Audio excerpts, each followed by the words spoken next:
So I heard that you are trying to figure out how to use You Need a Budget. You have finally realized that you want to get your finances in order, and you know that the number one way to do that is to learn how to budget. And the best tool, in my opinion, to do that is to use this tool called You Need a Budget. But it can be very intimidating for first-time users, and that's why I'm here. I'm here to help you learn all of the basics of You Need a Budget. So let's go ahead and get started.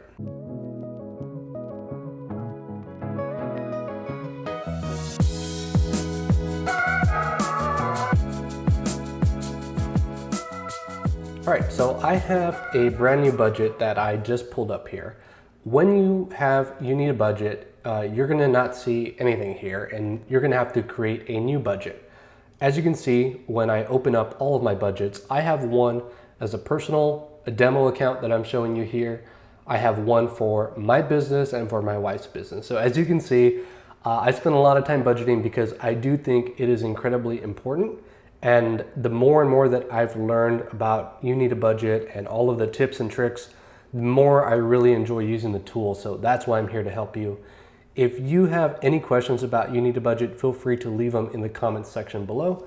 But for now, if you are creating a new budget, you just press on this button and just pretty much you're just gonna tell it the name of the budget, what currency and format you wanna use on the dates and on the currency, and you will be thrown into your budget.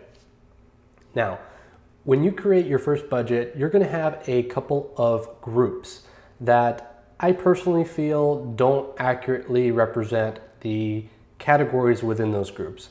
So I personally like creating new ones, but we will just go ahead and assume that you're gonna keep those for now, and I'll get back to it. So the first thing that I wanted to show you here is how to add an account, because if you are using You Need a Budget, you probably want it to synchronize with your bank accounts, your credit cards, your savings accounts. So I think it's really important that I go over how to do that first. So the first thing you do is you go over to Add Account, and you're gonna go to Linked. Now, as you can see, using my other budgets, I have a couple, actually quite a few accounts here that I have that are either tracking, like my 401k and my Roth IRA, and I have some that I'm using for actual budgeting purposes, like my Chase account, my Discover, my Charles Schwab bank account. You would just go into Add a New Connection, and from here you would go ahead and agree to this and find your bank. Of course, if you don't see it here, you just type in your bank. So for me, it would be Schwab. You click here and you put in your username and password, submit, and you log in. Once that is there, you're going to see on the left side pretty much the Schwab bank account, or whatever you decided to call it. So in my case, though, because this is a demo account, I want to add an account unlinked. So unlinked means that I'm not linking it to a bank account. I'm just doing all the transactions manually.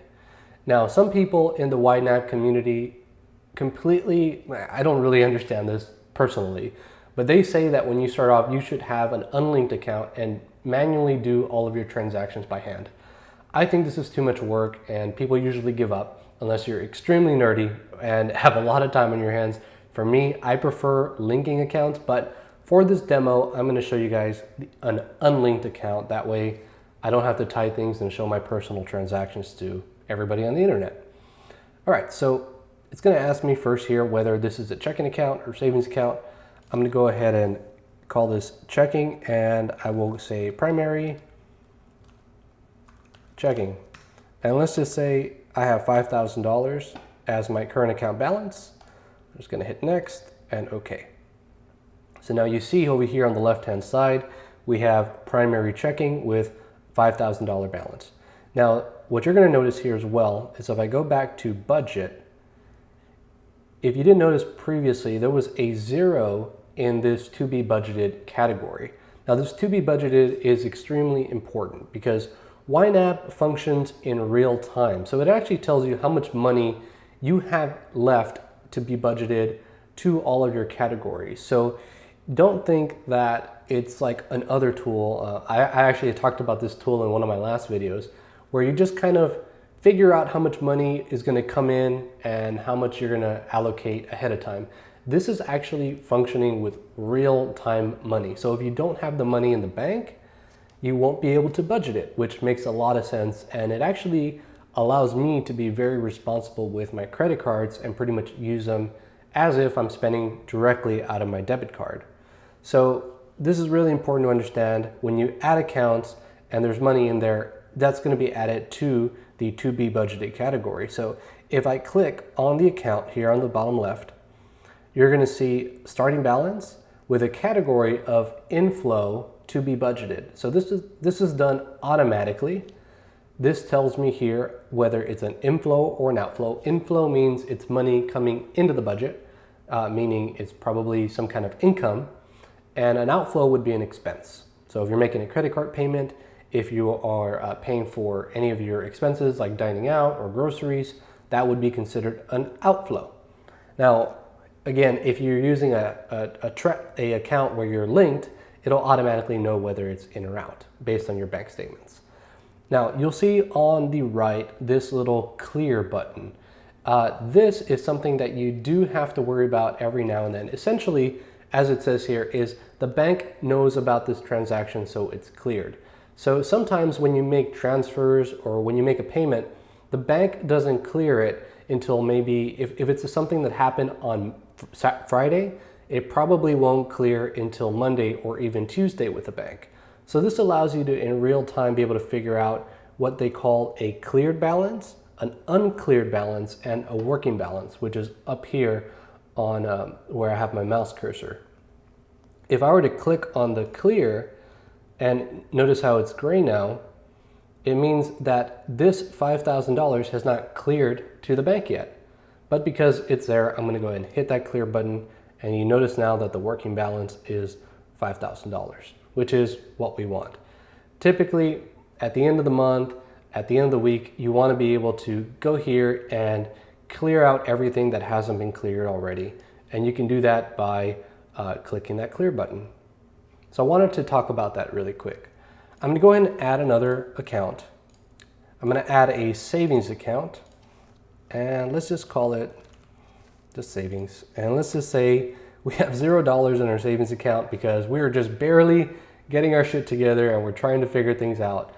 And all we know is that we need a savings account, and we have one. Again, to be budgeted 0, so the working balance here is 0. Let's add another account, and I'm going to call this a credit card account. And let's just call it CFU for the Chase Freedom Unlimited. And let's just assume that we have been a good steward of our money and we don't have an account balance with them right now. So I'm just going to click 0 and next.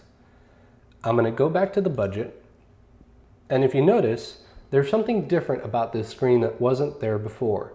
You'll notice that CFU, or Chase Freedom Unlimited, is now been populated along with a new group called credit card payments.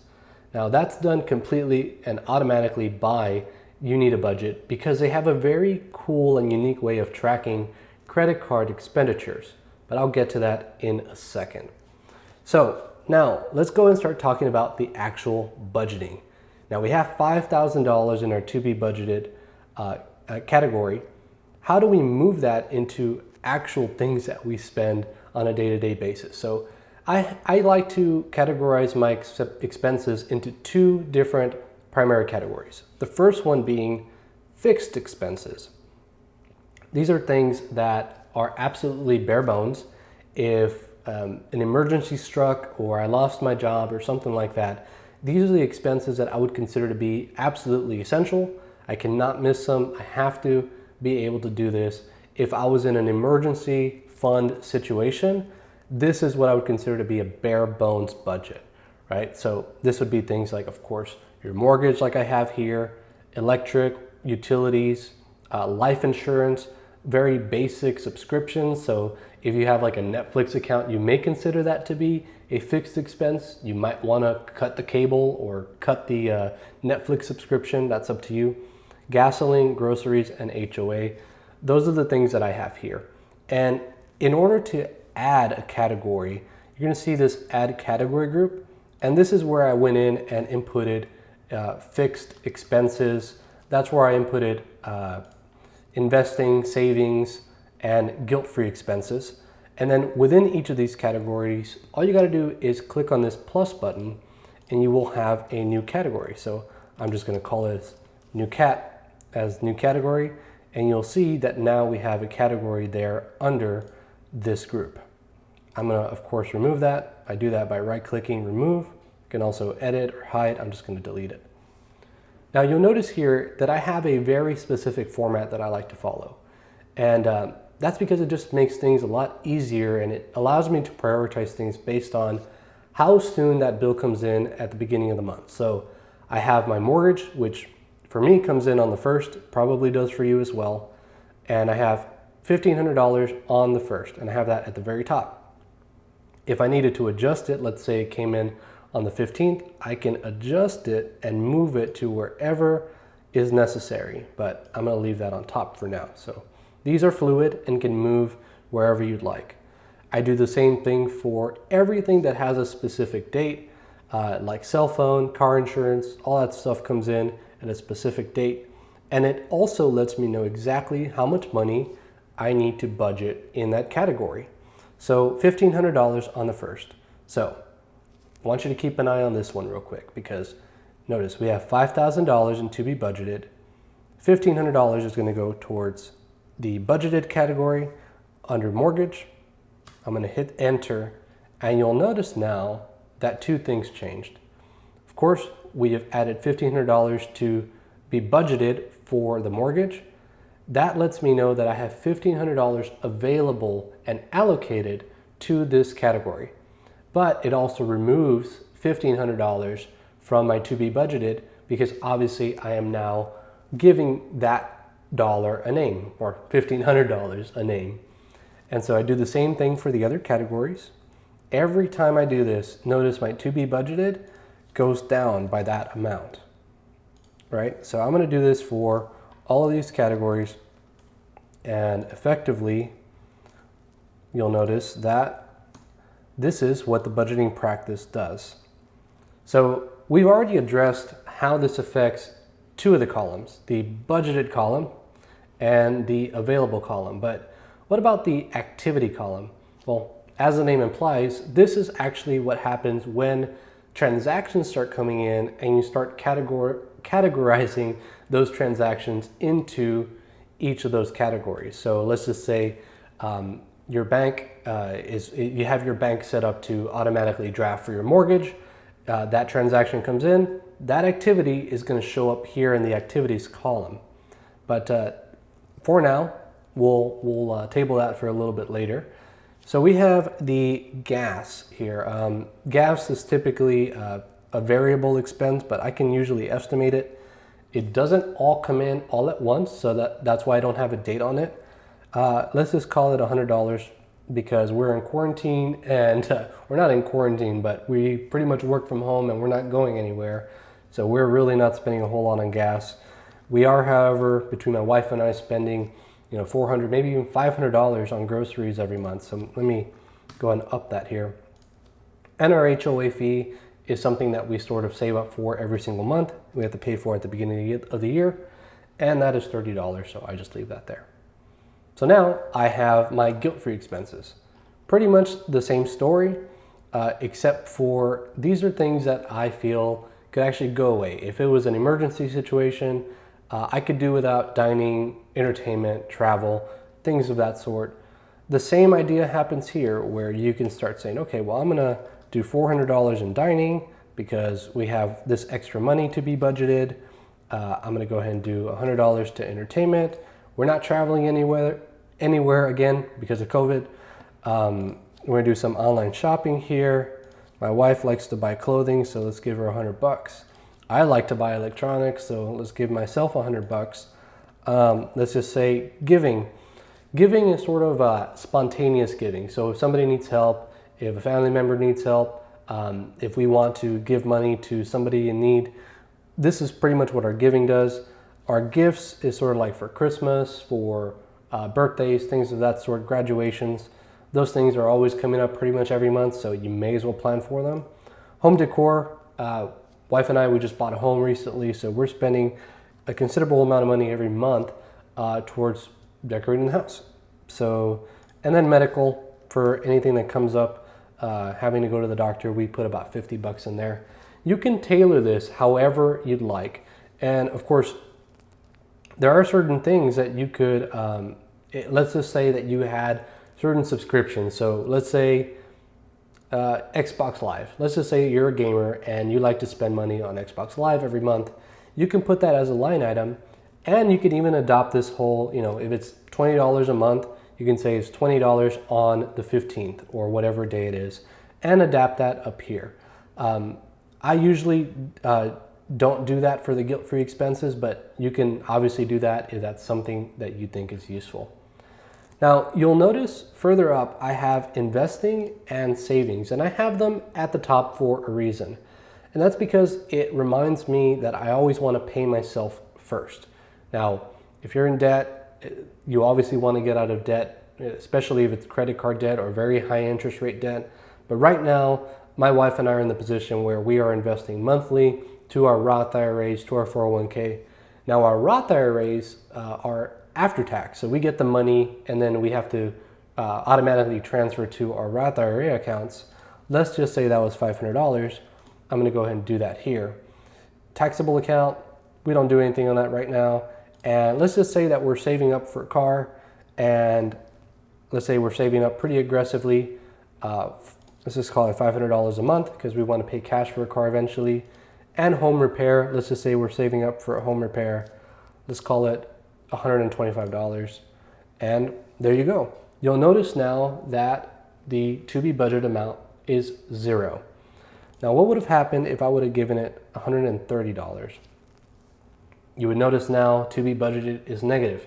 That is something that you don't want. You want this number to pretty much be 0.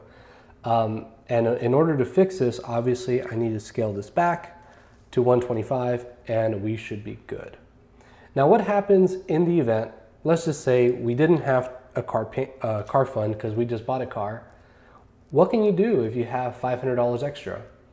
Well, obviously, you can maybe go and invest in your taxable account that month, or you can move to the next month, and you'll notice a couple of things when you do that.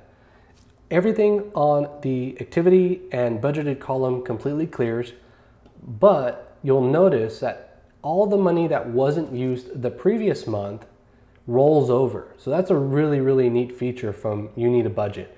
It rolls over any unused money from the previous month over to this month, and it's telling you, hey, you still have, let's just say I didn't, for whatever reason, I didn't pay my mortgage or whatever, or dining. Let's just say I didn't spend any money on dining. Hey, you still have $400 from that last month.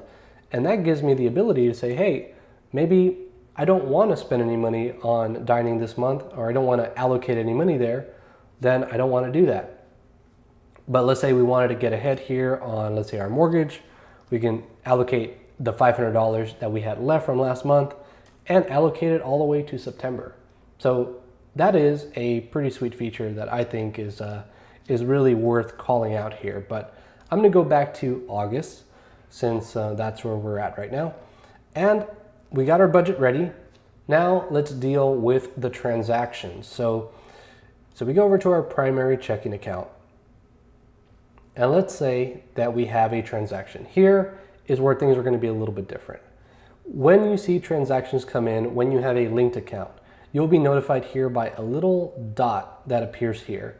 And all you're going to have to do is go into the transaction and categorize it and then clear it.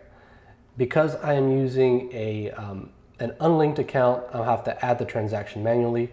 Let's just say that it came in today, and this was from, let's just say I have my mortgage with Chase, and it's Chase Bank, and I'm going to identify the fixed expense, the mortgage. This is going to be an outflow because I'm paying this, and I'm going to save, and I'm going to clear it. So you'll notice here that if I don't clear this, let's say this payment was on a Friday, the bank hasn't yet cleared it out yet. So obviously it's an uncleared balance, but the moment the bank clears that, I can go in here and clear it myself. Sometimes this happens automatically, but sometimes I do have to go in and make sure that things are checked or unchecked. You definitely want to keep an eye on that. And so that happened. Now it's telling me my working balance is $3,500. That's because the balance on that checking account has now gone down from $5,000 to $3,500. So this represents your available balance. If we go back to the budget now, and if we go under the mortgage, you'll see now there's activity here. Obviously there's an outflow of $1,500, and if we click here, you can take a look at it. And now you'll notice that we have an available budget of $0 because obviously we use that money to pay for the mortgage. And that's what happens with all of your different transactions within the checking account. So you add another expense here, like dining or groceries.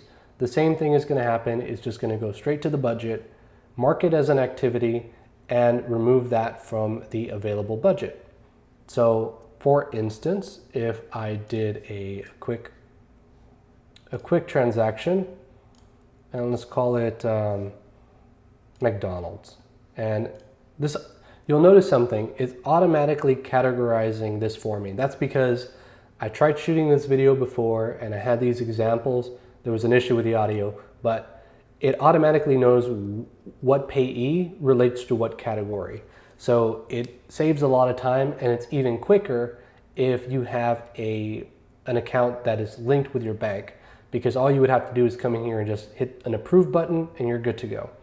So let's just say that you spent $10 at McDonald's and that is cleared through the bank. I'm gonna go budget that, and you'll see that under dining, we have a $10 transaction and we have $390 left. So that's pretty sweet. Now let's just say you went crazy at McDonald's somehow and you spend $450. I know, strange example, but you're gonna get the point here. $450 at McDonald's. You go back, you check your budget, and oh my God, you just overspent and you have negative $50 available on your dining out. Well, how do you fix that? You can simply click on here and you can cover the spending with another category. So you can say, well, this month I'm not doing any entertainment, so I'm going to cover this amount with entertainment budget. So you'll notice my entertainment is currently $100. I click OK. It takes 50 from here to cover that amount. So it robs Peter to pay Paul. You'll notice that it also gave me the option to, I'm gonna put this back here, $400 and $100. You'll notice that it also gave me the option to do it with a to be budgeted category, because there's $500 there. I can go ahead and do that, and that takes it from the to be budgeted category. So that is a pretty sweet feature, and it allows you to keep track of everything. You can easily be able to pinpoint where you're overspending and what are the problem areas in your budget. Now, let's talk a little bit about credit cards. And this is really more of a bonus piece here, because YNAB really does a fantastic job of identifying credit card transactions and putting them in the right category, but also letting you know how much money you need to set aside to pay off that credit card balance. So right now, we don't have any transactions here under the credit card, but let's just say, once again, let's say we went to Chili's. We're doing a lot of dining out. And let's say, actually, let's call it entertainment. Just to say we went to the bar and we did some entertainment and we spent $50. Okay, and this is on our Chase Freedom Unlimited card. Hit save, and here you go. You'll notice now that the working balance is actually a negative number. That means that you owe $50 for this credit card because of this transaction, right? It's even telling you over here what the payment is going to look like, assuming that you're going to do a full payment. So let's go over to the budgeting, and you'll see something pretty neat here. So I'm gonna collapse these just to make it simpler to see. Notice the activity came out of the credit card. So the activity came out of the credit card, it says $50. That means that you need to put $50, you need to allocate $50 set aside for the payment of this credit card. It automatically does that for you, but it does that by going over to the entertainment, and you see how it automatically shows that the $50 transaction was in fact an entertainment category. So you take a look here, it says Chase Freedom Unlimited, it was a $50 transaction, and it was for an entertainment line item category, and it takes it out of there, but it also puts it back in to the Chase Freedom Unlimited card here to let you know that, hey, you need to put in $50 here in order to pay off this card. So how do we go about paying off a card? Well, let's just say that we go into our Chase portal, we make a payment, or we have automatic payments turned on, and that comes in. That is going to look something like this. So it's actually going to appear as a transfer. It may also look like a payment, but a transfer is essentially the same thing. Because what's happening here is you are transferring money from your checking account in order to pay off your Chase Freedom. So this is an outflow to pay $50 towards your freedom. And so you did that. You notice now that the CFU has become $0. When this wasn't there, I believe that was still $50.